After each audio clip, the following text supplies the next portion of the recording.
അസ്സലാമു അലൈക്കും. വെള്ളം കുടിയെ പറ്റി പലപ്പോഴും ഒരു ചർച്ച നടക്കുന്നത് അത് ലിറ്റർ കണക്കിന് കുടിക്കണോ അതല്ല ദാഹിക്കുമ്പോൾ കുടിച്ചാൽ മതിയോ എന്നാണ്.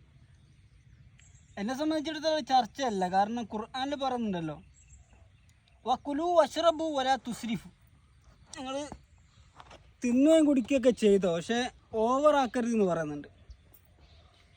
അത് ഒരു ഹദീസിൻ്റെ അടിസ്ഥാനത്തിൽ നമുക്ക് മനസ്സിലാക്കാൻ പറ്റും.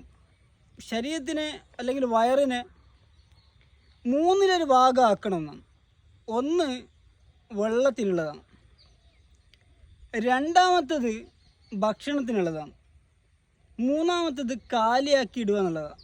രണ്ട് കാര്യം നമുക്ക് മനസ്സിലായി. ഒന്ന് വെള്ളത്തിനുള്ളതാണ്, രണ്ട് ഭക്ഷണത്തിനുള്ളതാണ്.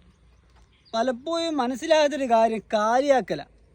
അത് എങ്ങനെയാണെന്നുള്ള ആർക്കും തിരിഞ്ഞില്ല ഇതുവരെ. അപ്പോൾ മെയിനായിട്ട് നമ്മൾ മനസ്സിലാക്കേണ്ടത്, വെള്ളത്തിൻ്റെ നിയമം പറയുകയാണെങ്കിൽ ദാഹിക്കുമ്പോൾ മാത്രം കുടിച്ചാൽ മതി. അപ്പോൾ ദാഹിക്കാത്തവൽക്കോ എന്ന് ചോദിക്കും, അത് വേറെ കേസാണ്.